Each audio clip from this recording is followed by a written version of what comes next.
Hey everyone, welcome back. Today, we're diving into a popular question among firearm enthusiasts. Does Ruger make a .22 Magnum pistol? Let's get into it. Ruger is known for producing a wide variety of reliable and affordable firearms.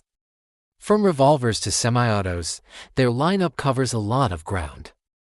But when it comes to the .22 Magnum, or .22 WMR, does Ruger have a pistol option? The answer is yes. Ruger does make .22 Magnum pistols, but they come in revolver form. The Ruger LCR and .22 Magnum is a lightweight, compact option, ideal for concealed carry or as a backup gun. It holds 6 rounds and features a smooth trigger pull. Another favorite is the Ruger Single 6.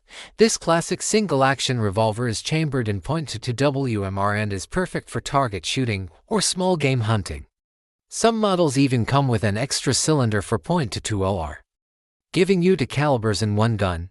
So while Ruger doesn't currently offer a .22 Magnum semi-automatic pistol, their revolvers chambered in .22 WMR are well regarded for their accuracy, build quality, and ease of use. That wraps up our quick look at Ruger's .22 Magnum options. If you're in the market for a compact revolver with a little more punch than a .22 OR, Ruger has you covered. Don't forget to like, subscribe, and drop a comment if you've tried one of these yourself.